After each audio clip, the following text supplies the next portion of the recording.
ఓం గం గణపతయే నమః. ఓం సుముఖశ్చేకదంతశ్చ కపిలో గజకన్నికః లంబోదరశ్చ వికటో విఘ్నరాజో గణాధిపః ధూమకేతుర్గణాధ్యక్షో ఫాలచంద్రో గజాననః వక్రతుండః శూర్పకర్ణో హేరంబస్కందపూర్వజः షోడశైతాని నామాని యప్పటే శృణుయాదపి విద్యారంభే వివాహే చ ప్రవేశే నిర్గమే తదా సంగ్రామే సర్వకార్యేషు విఘ్నస్వస్త్య న జాయతే. ఓం శ్రీ మహాగణాధిపతయే నమో నమః. హరి ఓం. ఫలాశపుష్పశంకాశం తారకాగ్రహమస్తకం రౌద్రం రౌద్రాత్మకం ఘోరం తం కేతుం ప్రణమామ్యహం. ఓం కం కేతవే నమః. ప్రేక్షకులందరికీ కూడా మరి ఇప్పుడు కాలమానంలో అంతరిక్షంలో మార్చి 30వ తేదీన ప్రారంభమైనటువంటి శని యొక్క రాశి మార్పు ద్వారా మే 14వ తారీఖున గురువు రాశి మారడం మిథున రాశిలోకి, ఆ తదుపరి మే 18వ తేదీన ఈ గ్రహాలన్నిటినీ కూడా తన యొక్క వశీకరణంలో ఉంచుకునేటటువంటి, తన యొక్క ఛాయలో ఉంచుకునేటటువంటి ఛాయాగ్రహాలు రెండు ఉన్నాయి మనకి. ఇవి గేమ్ ప్లేయర్స్. మొత్తం అంతరిక్షాన్ని అట్లాగే సూర్యుణ్ణి చంద్రుణ్ణి కూడా తమ యొక్క ఛాయలో కొన్ని క్షణాల పాటు ఉంచేసి మన యొక్క భూవాతావరణంలో అంతరిక్షంలో ఎన్నో ఆటలు ఆడేటటువంటి గేమ్ ప్లేయర్స్గా ఈ రాహుకేతువుల్ని అభివర్ణిస్తూ ఉంటారు. కాబట్టి అట్లాగే మే 18వ తేదీన రాహుగ్రహము కుంభరాశిలోకి తన యొక్క ప్రవేశాన్ని పూర్వాభాద్ర నక్షత్రంలో ప్రవేశించి స్టార్ జరుపుతుండగా, మరి ఆయనకు ఎదురుకుండా 180 డిగ్రీల దూరంలో ఈ యొక్క కేతువు అనేటటువంటి ఒక గ్రహము, మృత్యుగ్రహము మరి సింహరాశిలోకి సూర్యుడి యొక్క నక్షత్రమైనటువంటి ఉత్తర ఫల్గుని నక్షత్రంలో చార జరుపుతోంది. అంటే రాశి మార్పు జరుగుతోంది. కన్యా రాశిలోంచి సింహరాశిలోకి మార్పు జరుగుతోంది. దీనివలన అసలు కేతువు ఎవరు? కేతువు ఒక మృత్యుదేవత. అంటే బ్రహ్మగారు ఒకానొక సమయంలో తను ఒక మృత్యువు అనేటటువంటి ఒక ఆవిడికి సృష్టి చేశాడు. అయితే ఎందుకని చేశాడు ఆ మృత్యువు అనేటటువంటి ఆవిడంటే, మరి భూమి మీద ఎంతోమంది కర్మానుసారం పుడుతూ ఉంటారు. ఎన్నో జీవులు, అది మానవుడు కావచ్చు, జీవులు కావచ్చు. మరి పుడుతున్నప్పుడు ఈ జీవులు మళ్ళీ చనిపోతేనే కదా మళ్ళీ సృష్టి అనేది వీణవుతూ ఉంటుంది. ఉన్నవాళ్ళు అలాగే ఉంటే కష్టం కదా. అందుకని అది ఆలోచించి ఆవిడికి జననమిస్తే ఆవిడ ఏడుస్తోంది, ఇదేనా నేను అందరినీ కబలించడానికేనా నాకు జన్మనిచ్చింది అని బాధపడుతుంటే, అప్పుడు ఆవిడ బాధపడుతున్నప్పుడు ఆ కన్నీటిలోంచి ధారల్లోంచి కొంత పొగ వచ్చింది. ఆ పొగలోంచే కేతువు అనేటటువంటి ఒక ధూమ్ర గ్రహం, అంటే ఈ పొగని ధూమ్రము అంటారు. కాబట్టి కేతువు ధూమ్ర గ్రహంగా జన్మించాడు ఆ మృత్యువు అనేటటువంటి ఆ బ్రహ్మచేత సృష్టింపబడినటువంటి కన్యకు. కాబట్టి మృత్యువు యొక్క కొడుకు కాబట్టి కేతుగ్రహము మృత్యుతుల్యమైనటువంటి ఎన్నో ఇబ్బందులు, ఎన్నో అగాధాలు, చిత్ర విచిత్రమైనటువంటి కార్యక్రమాలు చేస్తూ ఉంటాడు. మనసంతా కూడా, అంటే ఈ యొక్క అశ్విని నక్షత్రం అట్లాగే మఖా నక్షత్రం, ముఖ్యంగా మూలా నక్షత్రం, ఈ 3 నక్షత్రాలకి ఆయనే అధిష్టాన గ్రహం కేతు. కాబట్టి మూలా నక్షత్రానికి ఎక్కువగా ఫోర్స్ఫుల్గా ఉంటుంది. ఒకందుకు జాతకంలో ఎవరి జన్మజాతకంలోనైనా సరే మూలా నక్షత్రంలో కనుక పుట్టినట్లయితే, ఆ చంద్రుడు మూలా నక్షత్రంలో ఉన్నప్పుడు పుట్టినట్లయితే వారికి జ్ఞానానికి సంబంధించినటువంటి ఎఫెక్ట్ ఎక్కువగా ఉంటుంది. ఎందుకంటే మనకి జ్ఞానకారకో రాహువు, అట్లాగే మోక్షకారకో కేతువు అన్నారు. అంటే జ్ఞానాన్ని వృద్ధి చేసేటటువంటి వాడు రాహువు అయితే, ఆ మోక్షాన్ని ప్రసాదించడానికి ఎక్కువ మనసుని ప్రేరేపించేవాడు ఎవరయ్యా అంటే కేతువు. అందుకనే మనకి వాస్తు ధర్మంలో కూడా ఈశాన్యంలో కేతువుకి గురుడితో పాటు కేతువుకి కూడా స్థానాన్ని ఇచ్చారు. అంటే కొంత భాగాన్ని పెంచమని చెబుతారు. 1 అంగుళమో 2 అంగుళాలో 10 అంగుళాలు, ఎక్కువ కాదు. అంటే అది దైవానికి సంబంధించినటువంటి స్థానంగా భావిస్తారు. కాబట్టి ఈ కేతువు విష్ణు అంశ. ఎందుకంటే మనకు ఉన్నటువంటి దశావతారాలు ఉన్నాయి. ఈ దశావతారాల్లో కేతువు ఆ మీనావతార అంశ అంటే సాక్షాత్తు విష్ణుమూర్తి యొక్క అంశతో ఆవిర్భవించిన వాడని అర్థము. కాబట్టి మనకి జాతక చక్రంలో ముహూర్త భాగంలో కానీ నిత్యము కానీ మనకి ప్రతిరోజు రాహుకాలము అని ఉంటుంది. అంటే రాహుకాలము ప్రాంతీయ భావాలను బట్టి మనకి ఉంటూ ఉంటుంది, తమిళనాడులో ఎక్కువగా ఉపయోగిస్తూ ఉంటారు. కానీ కేతుకాలము అని కూడా ఉంటుంది. అంటే కేతుకాలం ఎక్కడా చూడలేదు కదండి, రాహుకాలం విన్నాం కానీ అని మీరు అనుకోవచ్చు. కేతుకాలము అంటే మనకి పంచాంగంలో యమగండ కాలము అంటారు. మరి మృత్యు అంటే యముడే కదండి. కాబట్టి వీళ్ళందరికీ రిలేషన్స్ ఉన్నాయి, సత్సంబంధాలు ఉన్నాయి. వీళ్ళందరికీ కూడా మృత్యుదేవతకు కానీ, కేతువుకి కానీ, యముడికి కానీ, శనికి కానీ అందరికీ కూడా వీళ్ళందరూ కూడా మనుషుల్ని మింగేసేటటువంటి తత్వం ఉన్నటువంటి వాళ్ళు. కాబట్టి ఈ యొక్క కేతుకాలం అంటే యమగండ కాలము అంటారు. ఈ యమగండ కాలంలో సాధ్యమైనంతవరకు పనులేవి ప్రారంభం చేయకూడదని శాస్త్రవచనం.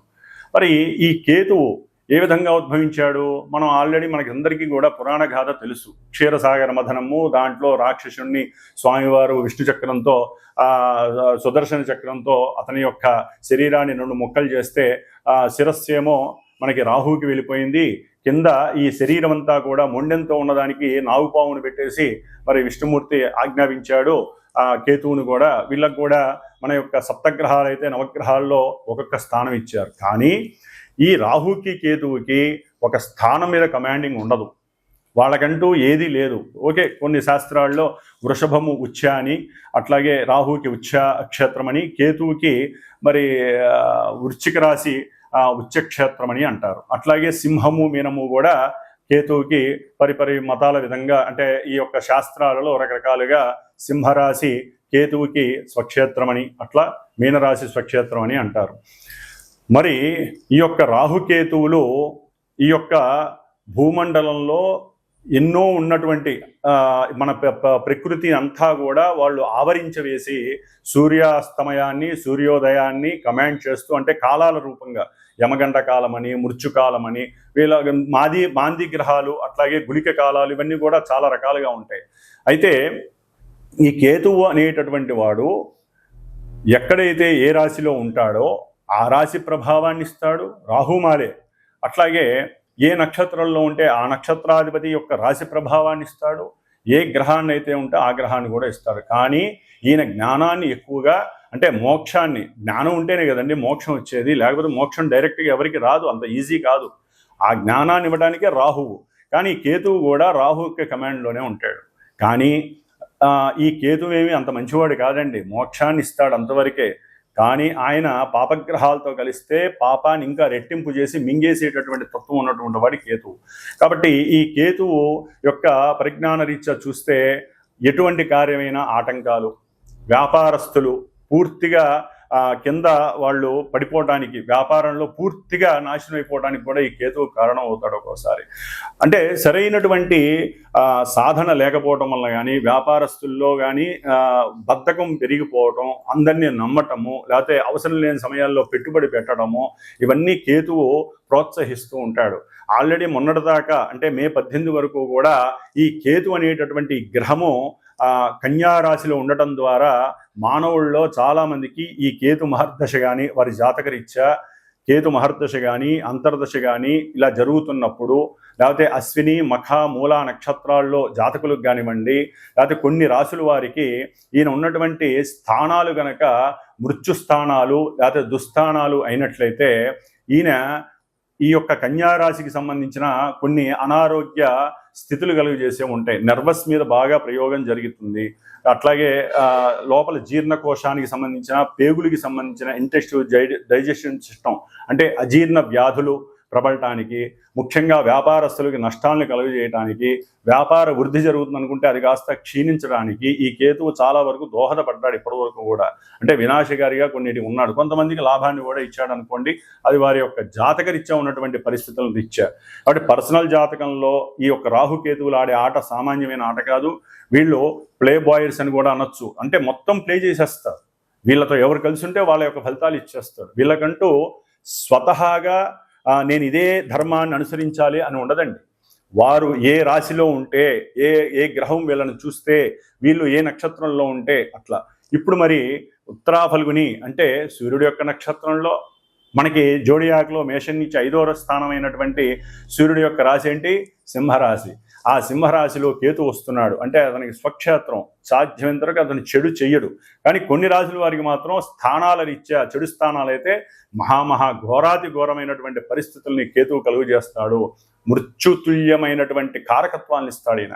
అందుకని ముఖ్యంగా హృద్రోగము, జఠర రోగము, జీర్ణాశయ లోపాలు, అట్లాగే లివర్కి సంబంధించిన ప్రాబ్లమ్స్, లేకపోతే శిరస్సుకి సంబంధించినవి, క్యాన్సర్స్, ఇంకా ఒక రకంగా చెప్పాలంటే అధికారులు వారు అనుకున్నటువంటి అనుకూలమైనటువంటి అధికారత్వాలు లేకపోవడం, లేకపోతే రాజకీయ నాయకుల్లో వారి వంశపారంపర్యంగా ఎంతోమందికి అనుకూలతలు కలగజేయటం సాధ్యమైనంత వరకు. ఎందుకంటే కుజవత్ కేతువు, శనివత్ రాహువు అన్నారు. అంటే కుజవత్ కేతువు అంటే కుజుడిచ్చే ఫలితాలన్నీ కేతు ఇస్తాడు. కుజుడు ఏ విధమైనటువంటి దుర్మార్గపు పనులు చర్యలు ఇస్తాడో, ఎందుకంటే యుద్ధాలు కావచ్చు, శస్త్రచికిత్సలు కావచ్చు, ముఖ్యంగా కేతుగ్రహ ప్రభావం ఉన్నటువంటి వాళ్ళకి శస్త్రచికిత్సలు ఎక్కువగా జరిగే అవకాశాలు ఉంటాయి. అది ఏ భాగం అనేటటువంటిది శరీర జాతకం నుంచి తెలుస్తూ ఉంటుంది. కాబట్టి మరి కుజుడిచ్చేటటువంటి భయాందోళనలు కానీ, ప్రమాదాలు కానీ, మృత్యుతుల్యమైన ఏ విషయాలైనా సరే, ఈ యొక్క ముఖ్యంగా ల్యాండ్ లిటిగేషన్స్ కానివ్వండి, లేకపోతే అన్నదమ్ముల మధ్య గొడవలు కానివ్వండి, పోట్లాటలు, ఒక చోట సరైనటువంటి స్థిమితం లేకపోవటం, మానసిక విచిత్రమైనటువంటి కళాఖండాలు ఉంటాయి వీళ్ళల్లో. అట్లాగే జూలై 20 తర్వాత ఈయన మళ్ళీ పూర్వఫల్గుని నక్షత్రంలోకి వస్తున్నాడు, శుక్ర నక్షత్రం. ఇప్పుడు సూర్యుడిచ్చే ఫలితాలు ఇస్తే అప్పుడు శుక్రుడిచ్చే ఫలితాలు. చిత్రకళారంగంలో వాళ్ళకి కొంతమందికి అనుకూలతలు ఉంటాయి, కొంతమందికి దిగజారితనాలు ఉంటాయి. చాలా చాలా గోల్మాల్ సిస్టమ్స్ అనేవి కేతు ఇస్తాడు. చిత్రకళా పరిశ్రమ, లలిత కళలు ఉంటాయి మనకి. ఆ లలిత కళల్లో ఏదైతే ఉన్నాయో వాటన్నిటి మీద కేతు యొక్క ప్రభావం ఉంటుంది. సెన్సెక్స్, ముఖ్యంగా షేర్స్ అండ్ సెన్సెక్స్ దేశకాలమాన పరిస్థితుల్లో ఇవి చాలా ఎక్కువగా ఈయన యొక్క కేతు యొక్క ప్రభావం ఉంటుంది. అట్లాగే భార్యాభర్తల మధ్య అన్యోన్యతకు కూడా కేతువు యొక్క ప్రభావం ఉంటుంది. ముఖ్యంగా కేతువుకి సంతానానికి సంబంధం ఉంది. ఎందుకంటే కాలసర్ప దోషంలో కేతు యొక్క పాత్ర అచంచలమైనటువంటిది, అనిర్వచనమైనటువంటిది. కాబట్టి సంతానం లేనటువంటి వాళ్ళు ఎంతోమంది గణపతిని ఆరాధించుకోవాలి, సుబ్రహ్మణ్యేశ్వర స్వామిని ఆరాధించుకోవాలి. అన్నిటికన్నా ముఖ్యంగా కేతుగ్రహ ప్రభావం ఉన్నవాళ్ళు కేతు యొక్క జపాలని, దానాలని, ముఖ్యంగా హోమాలని చేయించుకోవాలి. గణపతికి సంబంధించిన గకార అష్టోత్తరం కావచ్చు, గరికతో కావచ్చు, దర్భతో కావచ్చు, హోమాలు చేయించాలి. సంతానపరంగా కానీ, విద్యాపరంగా కానీ, బుద్ధి పెరగినటువంటి వాళ్ళు కానివ్వండి, నర్వస్ సిస్టమ్ ఆపరేట్ కానటువంటి వాళ్ళు కానివ్వండి, పక్షవాతం వచ్చిన వాళ్ళు కానివ్వండి, ఒకటి కాదండి, విచిత్రంగా ఉంటాయి కేతు ఇచ్చేటటువంటి పరిస్థితులు. వీళ్ళందరూ కూడా గణపతిని ఎక్కువగా ఆరాధించండి. కేతుగ్రహ ప్రభావం వలన, దానివలన బుద్ధి వికాసము, కూర్చుంటే పూజ చేయాలనేటటువంటి తాపత్రయం పెరుగుతుంది. మోక్ష మార్గానికి మీకు మీరే ఆ దైవాన్ని ఎక్కువగా నమ్ముకోవాలి. కాబట్టి కేతువు సింహరాశిలో ఉండటం చాలా చాలా విశేషప్రదం, కొన్ని రాశుల వారికి తప్ప. కాబట్టి ఈ 12 రాశుల్లో ఏ రాశుల వారికి కేతుగ్రహ ప్రభావం శుభంగా ఉంటుంది, కొంతమందికి ఇబ్బందిగా ఉంటుందో తెలుసుకుంటూ, మరి కేతువుకి సంబంధించినటువంటి మోక్షానికి కానివ్వండి, పూజలకు కానివ్వండి, ఏ పూజలు చేయాలి, ఏ ఆరాధనలు చేయాలో మరి మనం ఇప్పుడు తెలుసుకుందాం. ముఖ్యంగా ఓం కం కేతవే నమో నమః, ఓం గం గణపతయే నమః, ఓం కేతుగణ దేవతాయే నమః. కర్కాటక రాశి మే 18 తర్వాత కర్కాటక రాశి వారికి ధనస్థానంలో, కుటుంబ స్థానంలో ఈ కేతువు తన యొక్క స్వక్షేత్రము, మిత్రరాశి అయినటువంటి సింహరాశిలో రవి యొక్క నక్షత్రమైన ఉత్తర ఫల్గుని నక్షత్రంలో అడుగు పెట్టడం విశేషమైనటువంటి ధనలాభాల్ని కలుగజేస్తుంది కర్కాటక రాశి వారికి. మిగతా గ్రహస్థితుల వలన కొంచెం ఫ్లక్చువేషన్స్ ఉంటాయేమో, తర్వాత తీసేయండి. 1.5 ఇయర్ ఈ యొక్క ధనస్థానంలో ఉన్నటువంటి కేతువు మాత్రము వీరికి ధనాన్ని పరంపరగా ఇస్తాడు. ముఖ్యంగా రాజకీయ నాయకుల నుంచి ధనాన్ని ఎక్కువగా లాభపడతారు. ఎవరైతే రాజకీయ నాయకులు వీరి మీద ఏదైనా ధనాన్ని గనక పెట్టుబడిగా పెడతారు కదా కొంతమంది బినామీ, దీని ద్వారా రాజకీయాలు లేదా పారిశ్రామికవేత్తలు ఇంకా కొంతమంది వాళ్ళ పేర్ల మీద కాకుండా బినామీలతో పెడతారు కదా, అనుకోకుండా ఆకస్మికంగా వీళ్ళకి ధనలాభం వచ్చి పడుతుంది. వాళ్ళకి ఏం చేయాలో తెలియక మరి వదిలి వెళ్ళిపోతారో తెలియదు వీళ్ళ పేరు మీద, లేకపోతే వాళ్ళు వేరే రకంగా ఇబ్బందులు పడతారో తెలియదు, కానీ వీళ్ళకి మాత్రం ధనం వచ్చి పడుతుంది. అంతటి చక్కటి ధనం మాత్రం పెద్ద వాళ్ళ ద్వారా రావడానికి అవకాశం ఉంది. అట్లాగే వీరు ఏదైనా ఉద్యోగ పర్పస్ కోసం గనక ఓరల్గా వీరు గనక లేకపోతే వ్రాతపరంగా కానీ ఉద్యోగాలకి వెళ్తే గనక అంటే మన భాషలో చెప్పాలంటే ఉద్యోగాలకి సంబంధించి ఓరల్గా వీళ్ళు ప్రయత్నం చేస్తే కనుక ఇంటర్వ్యూస్లో వీరు జాగ్రత్తగా మాట్లాడి గణపతి ఉపాసన శక్తి పెంచుకొని, అంటే ఇంట్లో చక్కగా పూజ చేసుకొని గణపతి ఆరాధన చేసుకొని వీరు వెళ్ళి మాట్లాడితే అవతల వాడు వీడికి సరెండర్ అవ్వాల్సిందే. ఎందుకంటే కేతువు సూర్యుడిని ఆక్యుపై చేసేస్తాడు. కాబట్టి అవతల పెద్ద వ్యక్తుల్ని వీరు గణపతిని ఆరాధించి వెళ్తే మటుకు వీరికి అనుకూలమైనటువంటి స్వశక్తి మీద చక్కటి వాక్చాతుర్యం రాదండి తొందరగా. కేతువు 2లో ఉంటే దుర్భాషలు ఎక్కువ అవుతాయి, ఊరినే కోపం వస్తుంది, ఉష్ణతత్వం కదా ఆ రాశి, కోపం వచ్చేస్తుంది. నోటిని జాగ్రత్తగా వాడండి. అది ముఖ్యంగా కుటుంబంలో భార్యతో కానీ, పిల్లలతో కానీ, తల్లితో కానీ, తండ్రితో కానీ కర్కాటక రాశి వారు చాలా జాగ్రత్తగా మాట్లాడండి. లేకపోతే కేతుగణం నాలుక మీద తాండవం చేస్తూ నోట్లోంచి వచ్చే మాటలు అంతా ఇంతగా దాని ద్వారా కుటుంబంలో లేనిపోని చిచ్చులు వస్తాయి, గొడవలు వస్తాయి, కుటుంబాలు విడిపోతాయి. అందుకని మనం ఏది కంట్రోల్ చేస్తే మనకి ఆ గ్రహం వలన లోపాన్ని సరిదిద్దుకోగలుగుతామో అది మనం కూడా చేసుకోవాలండి. ఊరికే పూజలు చేయటమే కాదు, కొంత మన స్వశక్తి, మన యొక్క స్వయం కృషి కూడా, ఆ ప్రతిభ కూడా మనల్ని కాపాడుతుంది. అది ఎక్కడ వస్తుంది ఆ ప్రతిభ? మీలో, మీ జాతకంలో, ఒరిజినల్ జాతకంలో అది ఉందో లేదో తెలియదు కదా, ఎట్లా వస్తుంది? కేతుగ్రహం వల్లే వస్తుంది కదా. ఇప్పుడు మొత్తం ధనపరంగా నష్టపోయే అవకాశాలు ఉంటాయి. ఇందాక చెప్పాను మీకు లాభం వస్తుందని. ఒక్కోసారి మీరు ఎదురుపెట్టి నష్టపోయే అవకాశం ఉంటుంది. గవర్నమెంట్ వ్యవస్థల్లో పెట్టుబడి పెడతారేమో, ఎవరికి తెలుసు?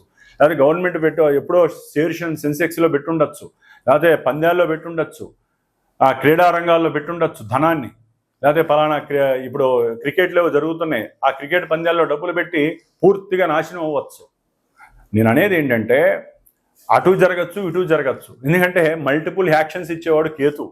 అందుకని నిత్యము గణపతి, మీరు ఏదైనా 10 రూపాయలు ఖర్చు పెడుతున్నారంటే, కుటుంబంలో ఎవరితోనైనా సరే మాట్లాడుతున్నారంటే ఓం గణపతయే నమః అని మనసులో అనుకుంటూనే ఉండండి. లేకపోతే మీ నోరే మీకు శాపమవుతుంది. అదే గణపతి ఆవాహన చేసుకొని ఉపాసన కనుక చేసుకుంటే మీ నోరే, మీ వాక్యే మీకు ఒక రామాస్త్రం అవుతుంది, శివాస్త్రం అవుతుంది, ఒక అస్త్రశస్త్రం అవుతుంది. అది కాస్త అంటే అంత మంచి యోగాన్ని కలుగజేస్తుంది ధనపరంగా. కాబట్టి కుటుంబంలో దుర్భాషలు ఆడకండి, ఇష్టం వచ్చినట్టుగా. తండ్రితో మాత్రం అస్సలు మాట్లాడకండి కర్కాటక రాశి వారు. సంతాన విషయంలో జాగ్రత్తగా ఉండండి. అట్లాగే సంతానం కనేవాళ్ళు కూడా గణపతి సూక్తాలు వినండి, గణపతికి సంబంధించినవి చేసుకుంటూ ఉండండి. లేదా గణపతి అధర్వణ ఉపనిషత్తు ఉంటుంది, అంటే గర్భధారణ ధరించిన వాళ్ళు కుటుంబంలో ఒక వ్యక్తి వస్తున్నాడు కాబట్టి ఆ వ్యక్తి మంచి బుద్ధి, జ్ఞానము, ఆయుష్, వర్చస్సు కలిగి ఉండి మంచి వాక్కు. కొంతమందికి నత్తి వస్తుంది. ఈ కేతుగణం 2లో ఉంటే పుట్టే వాళ్ళకి నత్తి రావచ్చు, లేకపోతే ఆల్రెడీ నత్తిగా ఉన్నవాళ్ళు కూడా ఇంకా ఇబ్బందులు పడి మానసికంగా జుగుత్సకు గురవచ్చు. అందుకని ఆ నత్తిలో ఉన్నవాళ్ళు కూడా గణపతిని ఆరాధిస్తే తొందరగా మాట వచ్చే అవకాశం ఇప్పుడు వస్తుందండి. కాబట్టి గణపతి సూక్తాలు చేయించండి మా లాంటి వేద పండితుల ద్వారా. కేతుగ్రహ జపాలు చేయించండి. ధనం పోకుండా ఉంటుంది, సంతానం కోల్పోకుండా ఉంటారు, సంతానంతో విరోధాలు రావు, సెన్సెక్స్, షేర్స్ లేకపోతే క్రీడారంగంలో నష్టాలు రాకుండా ఉండటానికి కంపల్సరీ మంత్ర ప్రయోగాన్ని మాలాంటి వాళ్ళ ద్వారా మీరు యూజ్ చేసుకోవాలి. మీరు మాత్రం డైలీ గణపతిని లోపల స్మరిస్తూ ఉండాలి. అట్లాగే ఈ కర్కాటక రాశి వారు ప్రతి సోమవారము కూడా మనకి రాహుకాల సమయం ఉంటుంది సోమవారంలో.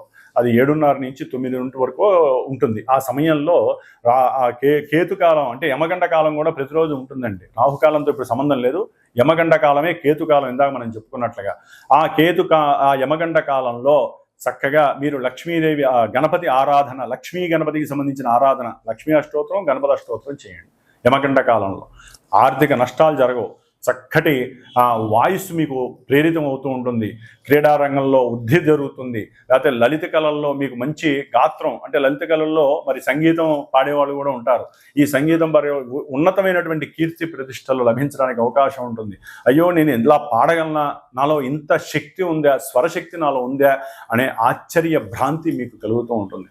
కాబట్టి కేతు గణానికి సంబంధించినటువంటి శాంతి చేసుకోవటం ద్వారా, హోమాలు చేసుకోవడం ద్వారా, గణపతి సూక్తాలు, అధర్వణ ఉపనిషత్ సూక్తాలు మీరు చేసుకోవడం ద్వారా మీకు చక్కటి వాక్శుద్ధి సిద్ధి కలుగుతుంది. కుటుంబంలో ధనవృద్ధి కలుగుతుంది. కుటుంబ పోషణ బాగా జరుగుతుంది. ఓం గం గణపతయే నమో నమః.